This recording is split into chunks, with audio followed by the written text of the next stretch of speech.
Daniela, bienvenida, muchísimas gracias por venir. ¿Cómo estás? Muy bien, Bautista, ¿tú? Bien, bien. Muy entusiasmado por esta charla.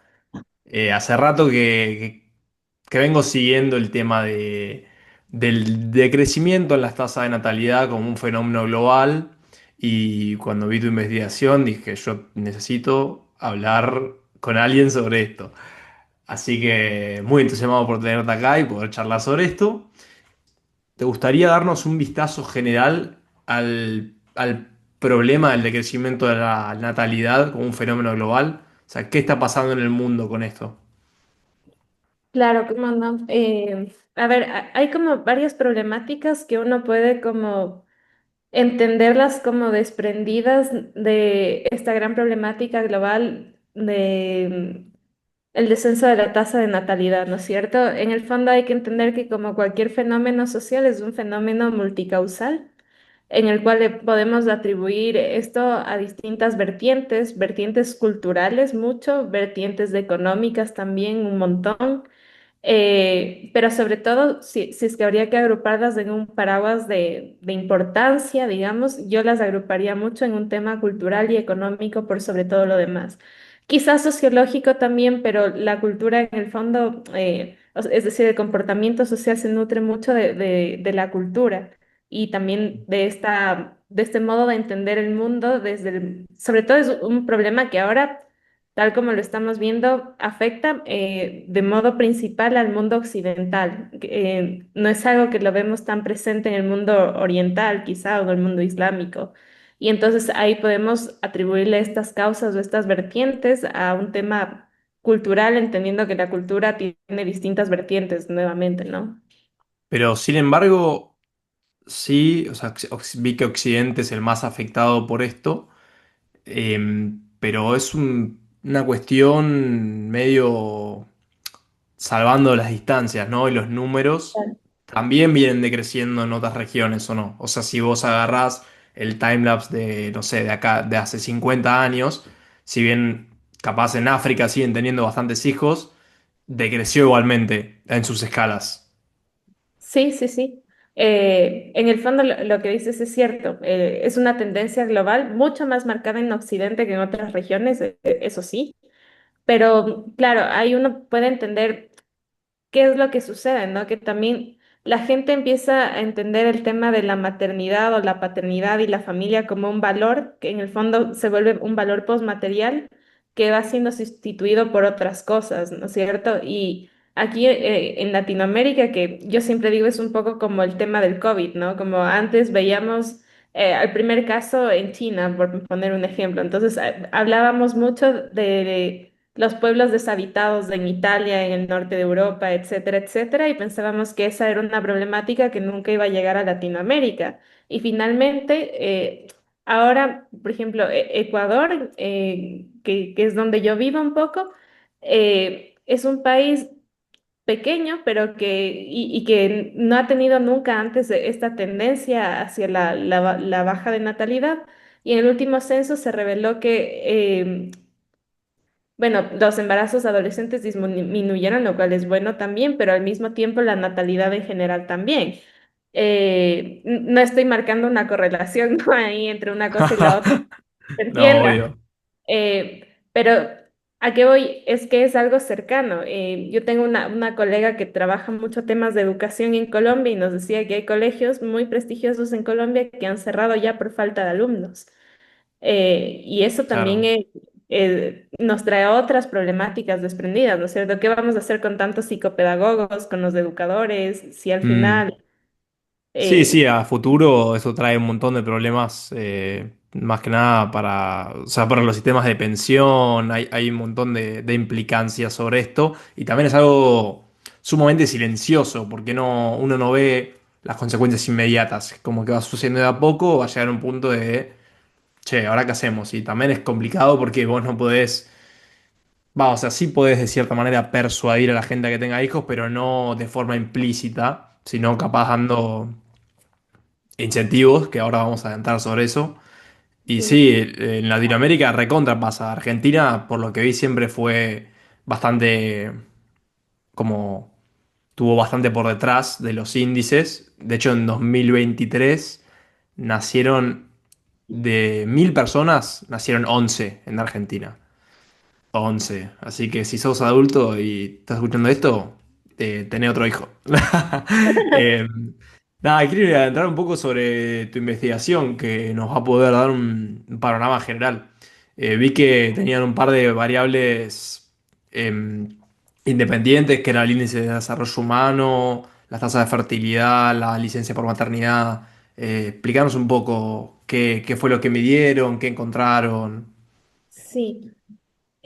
Al momento en que nosotros planteamos como en términos generales que habría una correlación, ¿no es cierto? Yo soy muy cuidadosa, casi nunca hablo de causalidad porque eso tiene otras implicaciones, pero en términos generales resulta o parecería ser que cuanto mejores indicadores de desarrollo humano, ¿no? El índice de desarrollo humano implica tanto la parte económica como otras más, pero en general parece que la gente cuando tiene un nivel de vida más o menos acomodado no piensa tanto en tener hijos. Y ahí, bueno, puede haber varias vertientes y yo siempre trato de ser muy cuidadosa porque las palabras se pueden malinterpretar de mala manera. Mm. Pero claro, en el fondo es también los costos de vida son muy altos, ¿no? Y han ido Hay un, aumentando sí, a lo largo de claro. los años.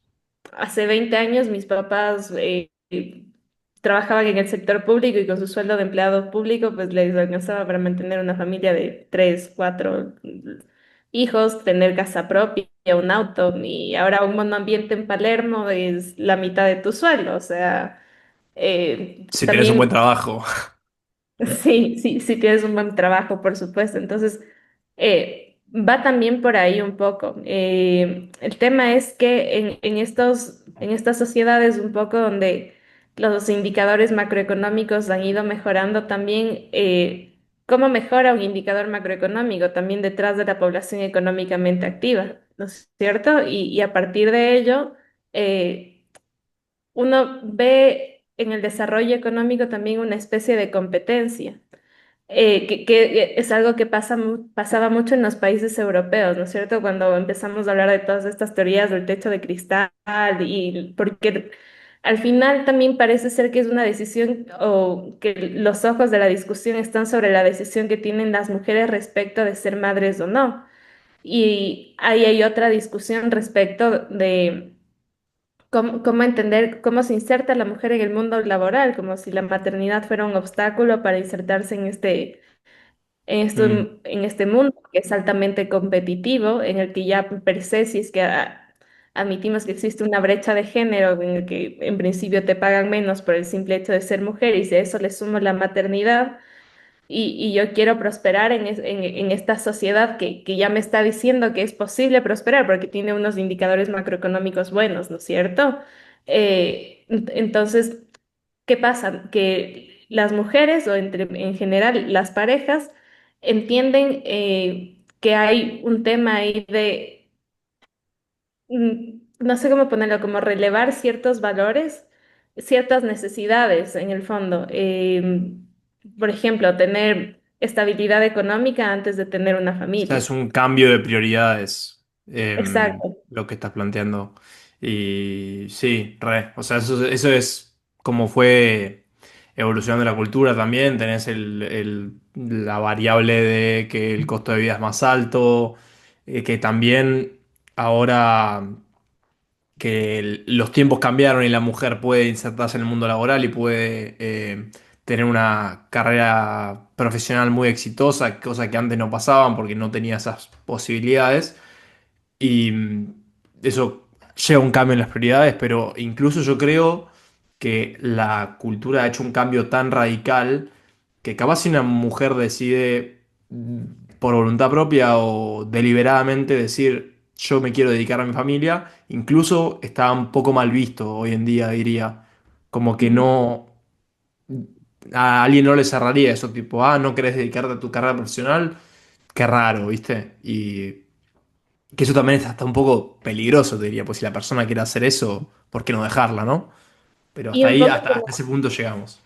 como que en estos últimos 50 años, como que el estigma se ha ido de un extremo al otro, ¿no? Porque hace 50 años la estigmatización era hacia la mujer que salía de casa y empezaba su mundo laboral, ¿no es cierto? Entonces, hoy en día se estigmatiza a la mujer que por voluntad propia decide quedarse en casa para dedicarse a su familia, que Mm, debería ser, o sea, debería ser una opción tan válida como cualquier otra, ¿no es cierto? Si es que estamos hablando de una de las vertientes feministas, ¿no es cierto?, que apoyan la libre elección, pues es tan válida la una elección como la otra. Pero es muy cierto lo que obvio. dices, que esta estigmatización se ha ido de un lado al otro y claro, también es, bueno, estuve 3 años fuera del mundo laboral y ahora cómo me reinserto. Y esa reinserción también es complicada porque una de las cosas que habíamos revisado en la investigación es que quizá habían funcionado muy bien los estímulos hacia, sobre todo la paternidad también un poco, que era algo que, por ejemplo, en Latinoamérica todavía no nos lo estamos planteando tan A en ver, ¿puedes serio. profundizar en eso? ¿Qué serían los estímulos a la paternidad? A la paternidad. Generalmente, ¿no es cierto? Las legislaciones en toda Latinoamérica contemplan bajas de maternidad, ¿verdad? Es Mm, decir, te pago un porcentaje de sueldo ¿no? Reducido o completo, dependiendo de la legislación, porque y protegemos también, ¿no es cierto? Porque las mujeres embarazadas y los niños, ¿no es cierto?, son de prioridad extrema para cualquier estado, ¿no es cierto?, por su condición de vulnerabilidad y tal. Y entonces necesitamos garantizar que estén bien. Por eso es que uno no puede en principio despedir a una persona que está embarazada. En principio. Y luego, entonces, un poco a qué voy con esto? Que los focos de los incentivos durante mucho tiempo se centralizaron en el rol de la mujer respecto de la crianza, o el rol de maternar en el fondo. Y entonces nos olvidamos también como sociedad que detrás de una mamá que materna, pues alguien tuvo que haberlo engendrado, ¿verdad? Y mm, entonces, ¿qué sucede con los padres?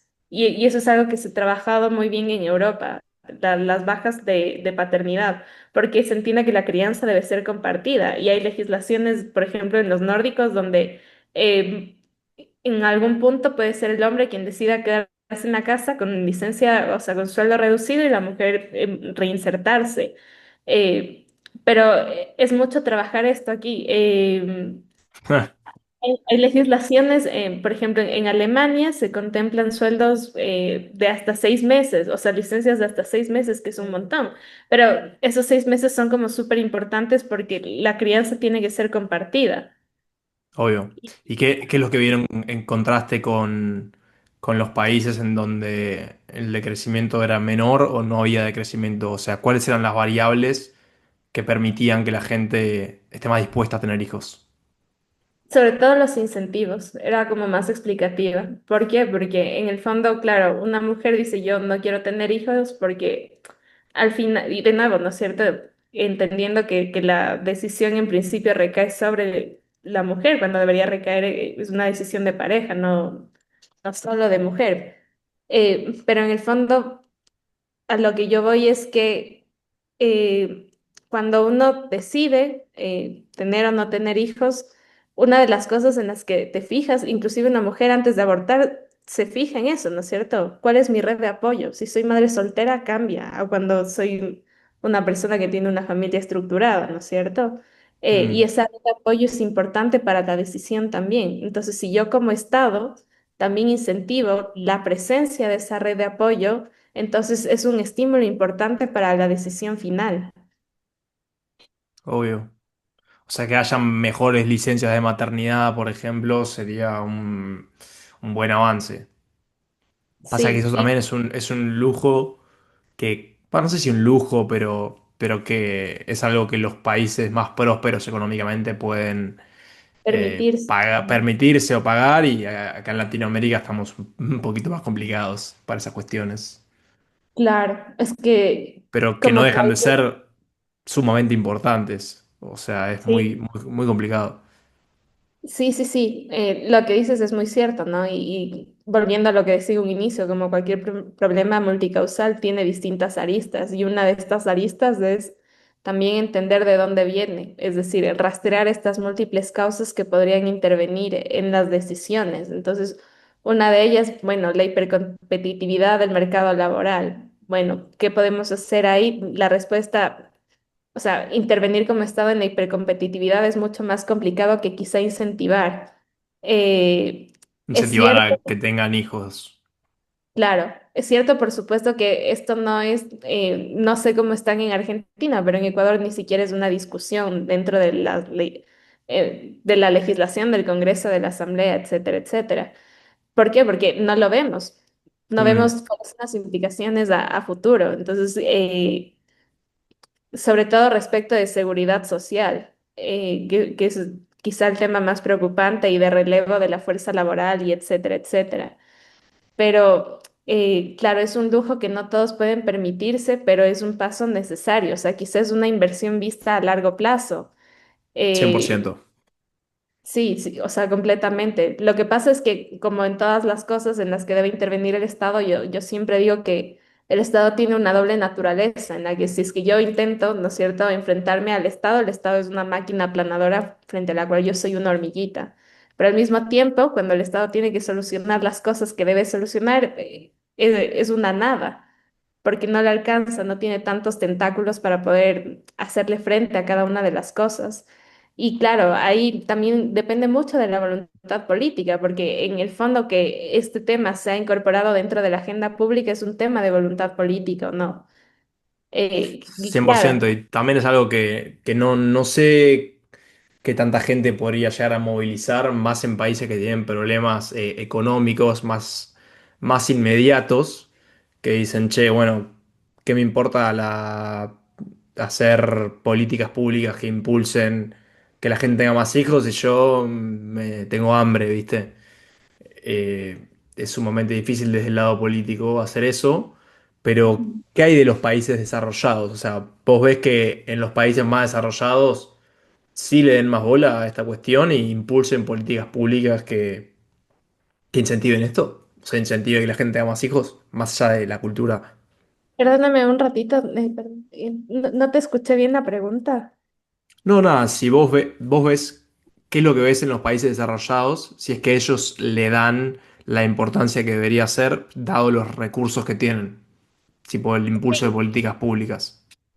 Claro, ¿por qué? Porque se ha convertido en un problema, entonces le dan esa importancia. El momento en que ellos ven que, bueno, también hay todo un tema de dinamismo y de crecimiento económico detrás de la natalidad. ¿Por qué? Porque en el fondo esa es fuerza laboral que voy a tener a futuro.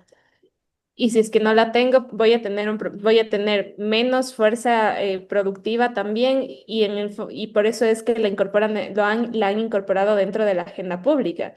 Entonces, es todo un tema también, y volviendo a lo que planteábamos en un inicio, que tiene que ver con un tema de un poco, Huntington decía, choque de civilizaciones. Porque también me acuerdo mucho que en esta última encíclica que sacó el Papa Francisco en Fratelli Tutti, hablaba mucho, por ejemplo, de las migraciones. O sea, es un disparate tener pueblos deshabitados mientras tienes migrantes muriéndose en el Mediterráneo. Y entonces, claro, también hay que cuestionarles, bueno, vamos a repoblar estas ciudades o estos países, pero ¿cómo? Queremos repoblarlas con nuestra cultura occidental porque la oriental no nos sirve. Y pero el occidental no está teniendo hijos. Entonces, ¿cómo haces? Sí, claro, y entonces los países un poco que han logrado, por ejemplo, ¿por qué en Francia no es un problema la baja de natalidad, como quizás sí en Alemania y en los nórdicos? Porque tienen un fenómeno migratorio que suple eso, que suple esa baja. Y al final, claro, voy a tener fuerza productiva, pero quizá con una cultura distinta a la Mm. occidental que nosotros tenemos, y eso también es otra arista a la problemática también, ¿no? Entender si es que lo que yo quiero hacer es repoblar con ciudadanos nuestros o repoblar o me sirven también los migrantes. Y servir como para el sistema sirve. El tema es que la preservación de la cultura sería otra cosa ahí. Pero mira, no sabía que Francia no tenía un problema con esto. O sea, quizás sí, pero no No a tal dimensional, magnitud. no, ajá, tal cual. Sí. Eh, En tu estudio vi un poco que hablaban de los valores, de un cambio en los valores de la gente, de valores materialistas a postmaterialistas. ¿Puedes explicar un poco de esto, qué se trata cada uno y qué es lo que se ve en la sociedad? Claro, los valores materiales, ¿no es cierto? Un poco son estos valores que uno es un término acuñado por Ronald Inglehart hace como 50 años, ¿no es cierto? En el que en ese momento lo que él trataba de explicar es el cambio de sociedades desde industriales por postindustriales. Y entonces, claro, los valores de primera necesidad que quizá en ese momento eran familia, trabajo, estabilidad, quizá algo también relacionado con la guerra, son los valores que uno como ciudadano los pone en el primer peldaño de mis necesidades básicas, que además deben ser satisfechos por el Estado. Entonces, quizá, claro, en un contexto de guerra y de plena industrialización, uno ve como un valor súper material el tener 3 comidas al día, ¿verdad? Ujú. Ahora quizá los jóvenes o las nuevas generaciones entienden como un valor material, quizá va a sonar un poco superficial lo que digo, pero el iPhone 16 Sí, y igual es es verdad lo que válido, ¿no? decís, es verdad lo que estás diciendo. Pero porque ya una vez que tenés cumplidas ciertas necesidades, siempre vas a querer buscar más y buscar más necesidades o más deseos. Como que ese impulso humano de buscar cosas nunca para. Y ahí Sí, capaz y es pasa en natural, segundo y plano. además, Es y es natural. intrínseco humano. Y es parte de la acción racional y lógica de cualquier ser humano, como tratar de generar todas las condiciones necesarias como para que uno pueda ir accediendo a esas necesidades que ahora las entiende como básicas. Mm. Entonces, claro, pasa mucho y si tú tienes una conversación con tu abuela o con tus papás, ¿no es cierto? Que vivieron épocas de carencia importantes, que se daña la cafetera y tratan de arreglar el vaso de la cafetera. Y yo es como, mamá, ya está, hay que comprar una nueva, o sea, que cuesta $20. Eh, Sí, es ¿Por qué? verdad Porque ya eso. vivimos esa época de carencia también. Y la gran pregunta aquí es, bueno, ¿y eso cómo influye en las decisiones? Porque yo no veo como un valor fundamental la familia. Claro. Sí, antes la prioridad de la gente o el objetivo último era tener una familia, tener hijos, no sé qué. Y hoy puede ser mucho más desarrollarse económicamente. También tenés mucha esta cuestión exacerbada, creo, un poco por la exposición que hay hacia el estilo de vida del resto de la gente. Y se forma esa competencia de yo quiero tener más que él tiene tales autos, tales cosas. Y vos querés como igualarlo y capaz si tenés hijos no podés por el costo que implica. Sí, entonces ahí lo que yo creo es que, claro, es perfectamente válido, pero siempre hay que cuestionarnos la decisión de no tener hijos ¿para qué? Porque también hay otra narrativa que se ha instaurado mucho de, es que el mundo está tan mal que no vale la pena traer hijos a este Sí, mundo, o es que mi huella eso de pasa también. carbono, sí, y es que mi huella de carbono también, y yo decido no tener hijos casi que para salvar el planeta. Y entonces, por un lado, también es, a ver, o sea, una cosa no tiene que ver con la otra. Yo puedo decidir no tener hijos y es una opción completamente válida y razonable desde el punto de vista que cada uno en amable libertad decida, pero decido no tener hijos ¿para qué? ¿No es cierto? Y si es por una cuestión ambiental, pero, o sea, resulta que tú vas en auto a la tienda, ¿verdad? Del barrio. Y entonces la huella de carbono de una persona quizá es mayor que la de una familia de 3 personas educadas bajo valores ambientales. Entonces no va Mm, por ahí tampoco. Y claro, también hay un tema de las narrativas que van entrando en la gente también, ¿no? Es que el mundo está tan mal, no vale la pena. sí, Bueno, quizás sí. hay que traer gente para que cambie el mundo también. Eso lo he escuchado mucho, de como que la gente tiene una visión tan negativa del presente y del futuro, que dice, ¿por qué voy a traer a alguien como para sufrir? Y eso creo que también está exacerbado por la exposición constante a cosas negativas, que genera un efecto que no me acuerdo el nombre, pero tiene un nombre, de sentir que las cosas están peores de las que están. Pero porque obviamente lo negativo va a vender mucho más y vamos a estar mucho más expuestos a eso constantemente. Sí, sí, totalmente. Y también hay un tema muy mediático ahí en el fondo que se va metiendo. Y hay un lobby también alrededor hay muchos casos respecto de esto, de este tema de, en el fondo, planificación parental, ¿no es cierto? Planificación natal. Hay casos, no sé, en Perú había uno que incluso ganó ante la CIDH una sentencia porque les habían inyectado estas, perdón la redundancia, inyecciones anticonceptivas a mujeres en una comunidad indígena sin su consentimiento. Y entonces, claro, Porque como parte de un eh, experimento. ujú. O sea, Mira. como para controlar la población, ¿no? Y ahí también tienes un tema, porque en el fondo, ¿a quién controla? ¿A quién quieres controlarle la natalidad? A los pobres, porque no se te No tiene los ocurriría nunca recursos también para hacer eso. solventar la Claro, crianza o de sea, los hijos. sí, sí, sí. Entonces, también en el fondo lo que haces es terminar convirtiendo en un privilegio de clase el poder tener hijos o no.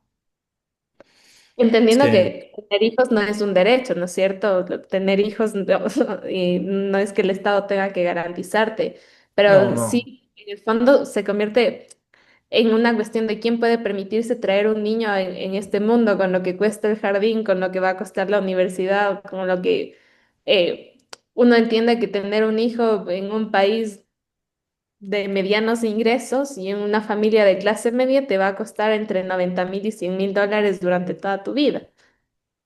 O Sí. sea, hasta que cumpla 18 años. Y entonces también decimos, y bueno, quiero gastar 100.000 dólares en otro ser humano. Bueno, quizá Mm, quiero viajar, ¿no es cierto? Conocer otras partes del mundo, etcétera.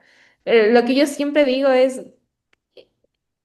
o sea, no es que una opción sea más válida que la otra, pero siempre hay que cuestionarnos del por qué estoy tomando esta decisión. Y entonces ver si mis fines realmente superan o se equiparan, ¿no es cierto?, en mis pros con mis contras, desde donde yo vea, pero también ya desde una visión más trascendental para uno mismo. ¿Qué te va a dar mm, más felicidad? ¿Un Lamborghini o un... Bueno, no creo que en Latinoamérica sea eso de fácil acceso, pero obvio. El tema es que gestionar. también eso, es esta cuestión de la inmediatez y el futuro que puede aplicarse a un montón de problemas o dilemas que vos ves hoy en día, bueno, acá me puedo ir de viaje a tal lugar, me puedo comprar tal auto, puedo salir a comer a estos lindos lugares y tenés el regocijo de experimentar eso en el momento.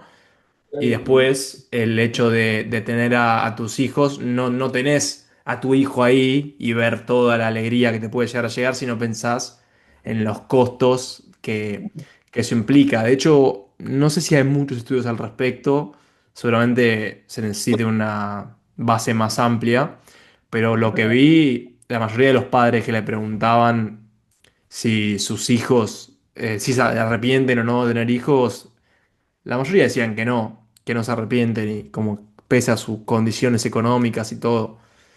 Pero eso es lo complicado de ver después. Sí, claro. O sea, ahí eh, siempre es cuestionarse uno para sí mismo dónde quiere poner su felicidad. Yo siempre pienso que mientras a uno le alcance para comer 3 veces al día y tener ciertas necesidades básicas, básicas de verdad, o sea, educación, salud, quizá un techo donde vivir y 3 comidas al día, quizá lo otro es completamente accesorio y complementario, ¿no? Pero no hay nada que te dé como tal. No sé, yo no soy mamá, pero Mm. supongo Sí, pero que escuché hay, testimonios. claro, un acto de apertura total cuando uno decide traer otra vida al mundo. ¿Y crees que se le da menos visibilidad de la que requiere el asunto de la Sí, tasa de natalidad?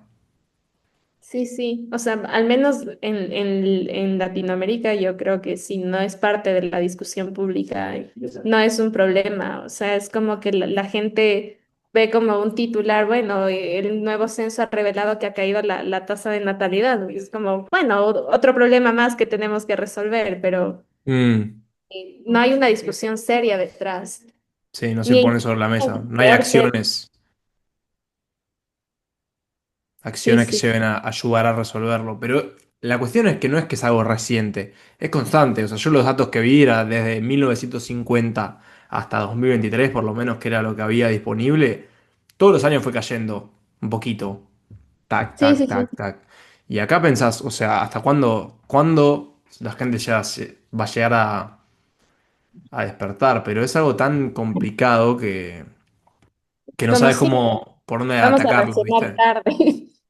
Vamos a reaccionar tarde, sí, Sí, probablemente. o sea, es que es lo que siempre nos pasa. Es como el cambio climático, ¿no es cierto? ¿Desde cuándo Mm, hemos estado viendo que la temperatura del mundo ha aumentado? Bueno, 20, 25, 30 años. Y ahora decimos, y bueno, ¿por qué cae nieve en el Sahara? Tarde, ¿no? mm. Y no tenemos respuestas tampoco, ¿no? Porque también implicaría un tema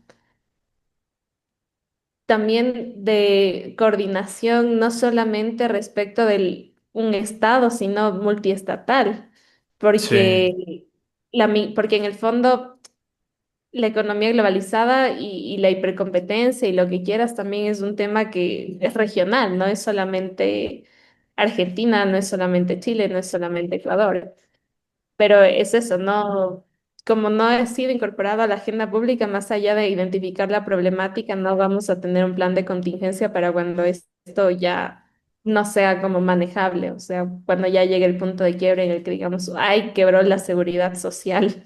sí, sí, sí, sí.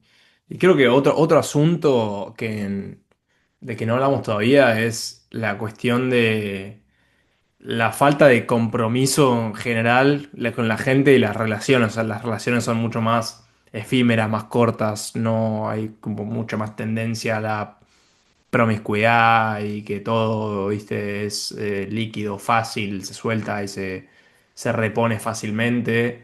Y eso puede, para mí también contribuye un poco a esto. Bueno, sí, porque en el fondo formar una familia es un compromiso, ¿no? Y el primer paso es tener relaciones estables y serias. Lo que tú dices también, claro, tiene que ver con lo que estamos hablando, desde el cambio de valores, materiales por posmateriales. Sí, es cierto que todo se vuelve en algún punto un poco, yo lo veo mucho en mis alumnos, ¿no es cierto? O sea, como que es muy difícil que entiendan que el ser humano necesita también generar ciertos lazos de estabilidad. ¿Vos ves que es difícil que ellos entiendan eso? ¿Y qué edad tienen? Y yo doy clases a chicos desde los 18 años hasta los 21, 22 años. Mm, Eh, eh, en mi edad más o menos. Yo tengo 23. mira, sí, como que lo ven todo como muy en la Descartable. inmediatez de lo que pasa, como alcohólicos, un día a la vez. Hoy te quiero, Mm, mañana no sé. Hoy estoy contigo, mañana no sé. Y como mañana no mm, sé, no puedo comprometerme con algo, porque mañana quién sabe.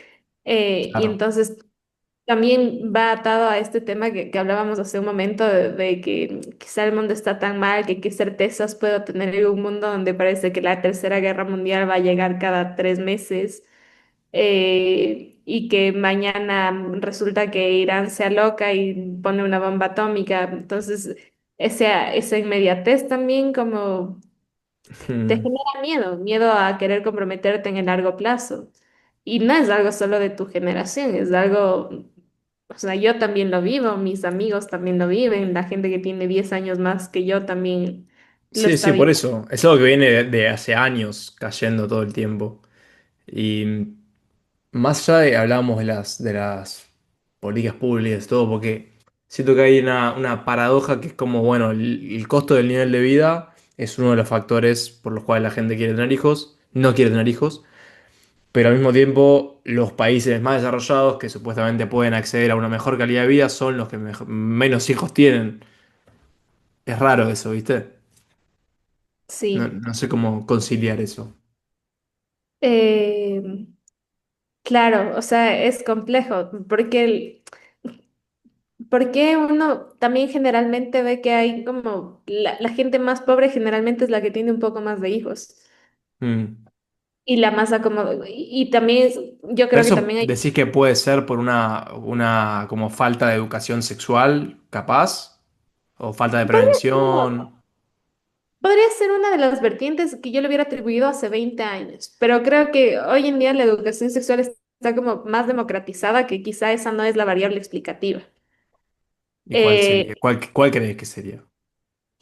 yo creo que es algo como Ah, no sabría cómo por dónde verlo en este momento como preciso, pero sí creo que es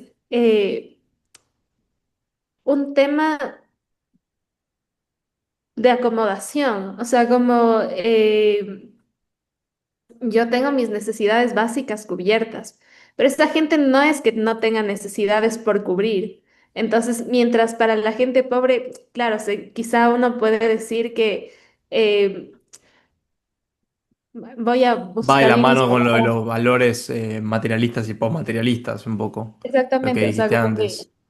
quizá acá todavía vemos como valores materiales el tener acceso a salud, porque la salud no es Mm, universal en nuestros países, o el tener acceso a educación pública y de calidad, no es un mm, valor cubierto aquí.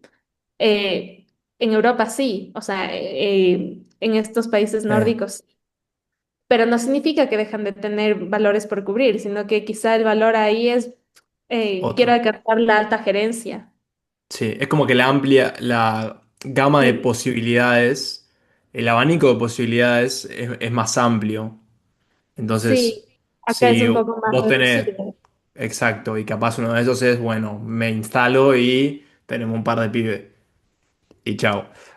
Y ahí es, no sé, quiero viajar, quiero Ya, hacer tal cosa, claro, tal otra. lo que vemos es que empieza como a hacer una especie de ciclo, porque ya cuando ellos llegan a la cúspide, ¿no es cierto? Donde ya tienen todo, alcanzaste la gerencia, tienes un Lamborghini, vives en un pueblito a las orillas del lago, y entonces recién ahí es como, ah, algo me falta. Y Ahí capaz entonces puedo tener un vuelven a hijo. poner el foco de atención en lo que tú dices, en relaciones estables, duraderas, en Mm. quizá trascender. Algún antropólogo diría que por ahí que parte de la naturaleza humana es buscar trascender a partir de la descendencia, ¿no es cierto? Porque es el dejar el legado. Entonces Sí, quizá hay por ahí. varios que dicen eso.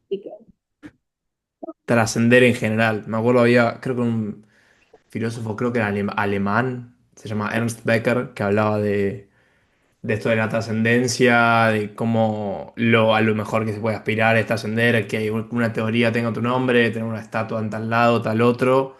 Y decía que, me estoy yendo por las ramas, pero que concluía en una negación de la muerte del humano.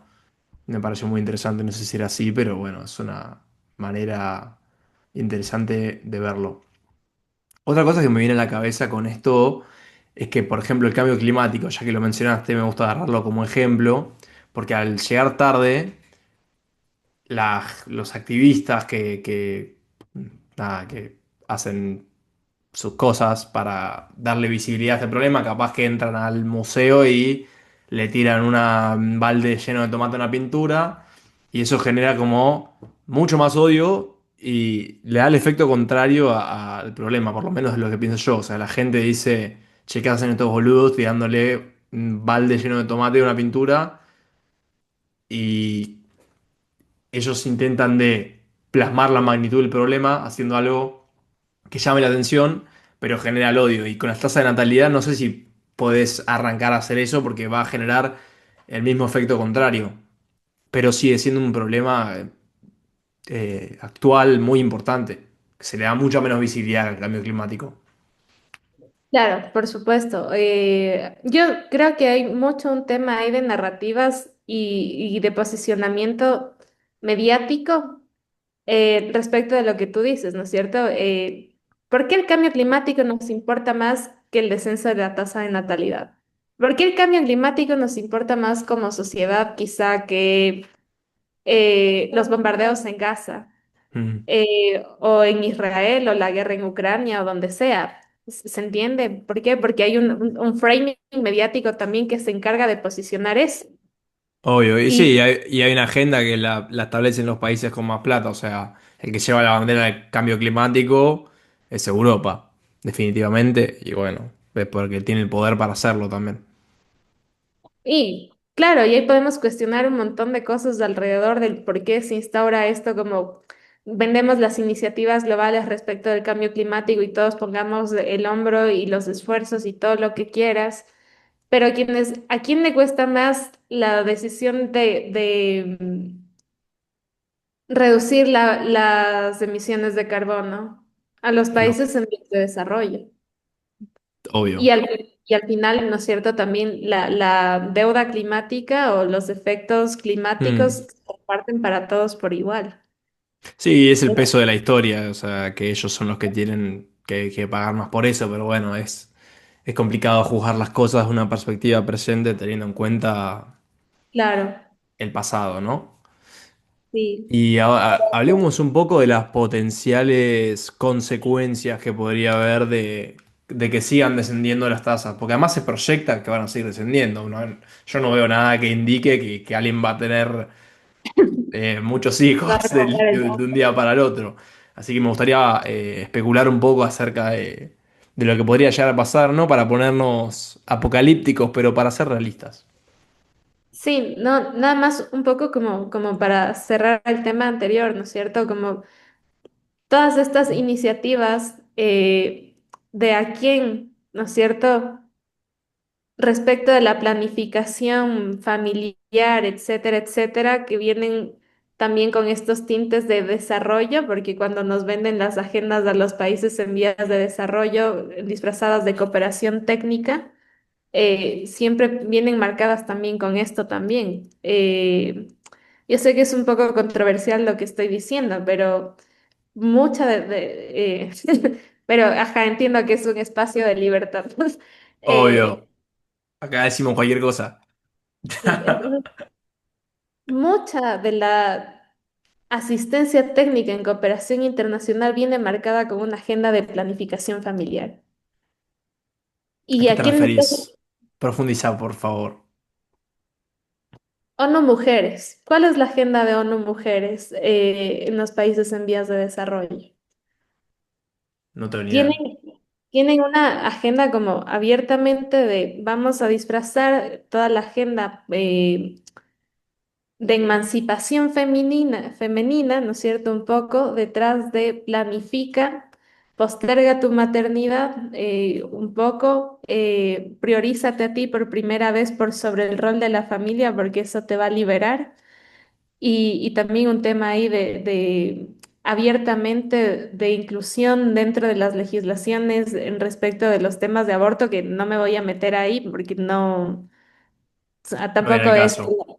no es que la natalidad, que ese es el otro extremo, ¿no? Que pensamos que la gente que hace mucho lobby pro vida dice que la natalidad ha descendido a partir de la aprobación Ah, del aborto en las legislaciones, pero en verdad tiene mucho más que ver con el tema de prevención de embarazo que con el aborto per se, ¿cierto? mm. Eh, y entonces, a lo que voy es que la asistencia técnica, por ejemplo, de mujeres viene marcada o acompañada de esta agenda de emancipación femenina a partir de yo decido ser profesional por sobre ser mamá o por Y ser... pero, ¿por qué querrían imponer esa agenda? O sea, ¿cuál sería el interés de la ONU de eso? eh, puedo jugar ahí a especular un poco, pero sí tienen cierto financiamiento, por ejemplo, de Planned Parenthood. Mm, Eh, y también porque viene acompañado de la narrativa, ¿no? Que es un poco lo que les está cuestionando hoy por hoy Trump en toda la agenda de cooperación internacional cuando cerró USAID. Entonces, mm, ¿por qué tanto lobby pro lo que sea, no sé, pro LGBT, pro mm. una agenda progresista en el fondo, también de imposición de valores, ¿no? Como que esos fueron los valores a defender del mundo occidental, es Sí, decir, eso recontrapasa.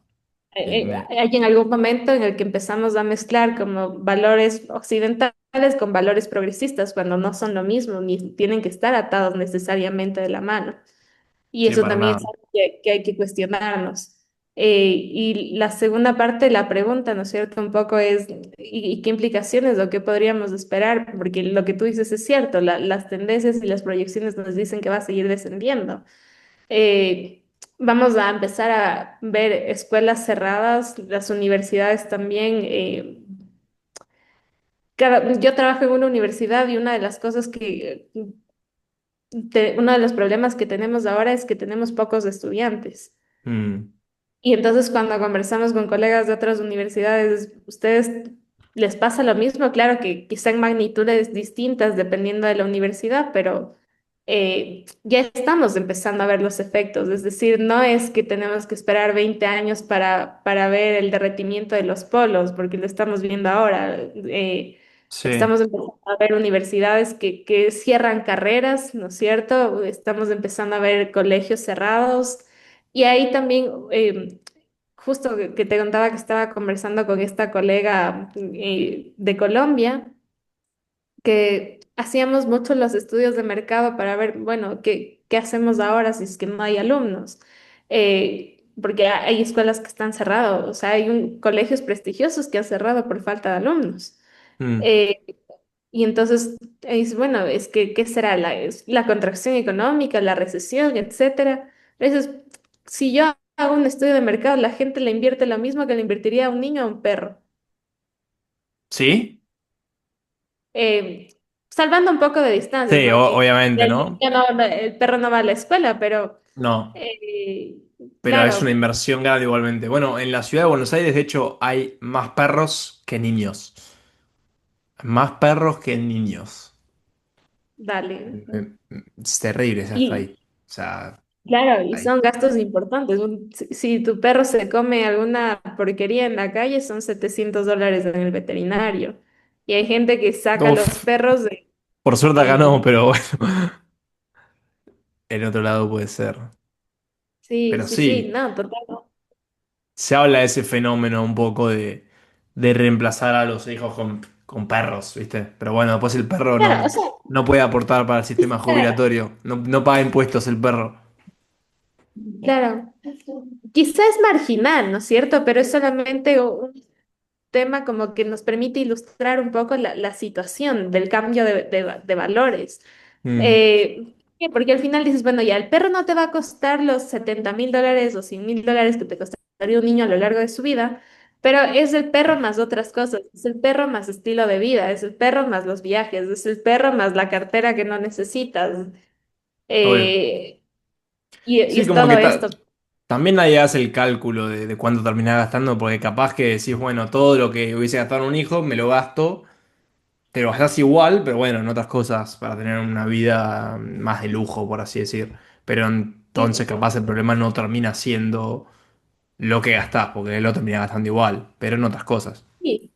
Y es un mea culpa completo, o sea, yo no tengo hijos. Y tengo amigas que tienen hijos y ganamos Mm, más o menos lo mismo y yo gasto más o menos lo mismo en una sola persona y ella mantiene dos.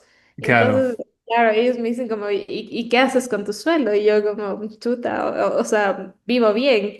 Sí, me tomo unos café por ahí, voy a comer allá. Obvio, Sí, sí, obvio. sí. Entonces, es un poco también eso, es una decisión personal siempre en el fondo, pero que ¿cuál es la curiosidad de los hechos sociológicos? ¿No es cierto? Que estos hechos individuales luego se convierten en hechos colectivos y Obvio. marcan cambios estructurales y sociales, etcétera, etcétera. Sí, sí, sí. Bueno, la verdad que es un tema que creo que hay que volver sobre esto siempre. Eh, no sé bien cómo se va a resolver. No, no, no sé si es algo que me inquieta, porque tampoco puedo dejar que afecte mi vida personal y tengo 23, no estoy pensando en tener un hijo, pero creo que estaría bueno que se empiece a poner un poco en la agenda de la política, que empiecen a impulsar mejores licencias de maternidad, mejores licencias de paternidad, o otras políticas que puedan llegar a impulsar a la gente que tenga más hijos de alguna manera. Daniela, muchas gracias por venir. A ti, Bautista, mil gracias, que estés bien. A vos, ¿te queda algo para decir sobre dónde puede ver la gente tus investigaciones o lo que quieras? Sí, o sea, pueden buscarme como Daniela Paz Coronel en Google y ahí tengo un par de trabajos más relacionados. Bueno, Sería Daniela, bueno si tienen buenísimo. tiempo. Obvio, sí, que Gracias, mírenlas porque están buenas, es lo que impulsó esta entrevista. Muchísimas gracias. gracias. Cuídate.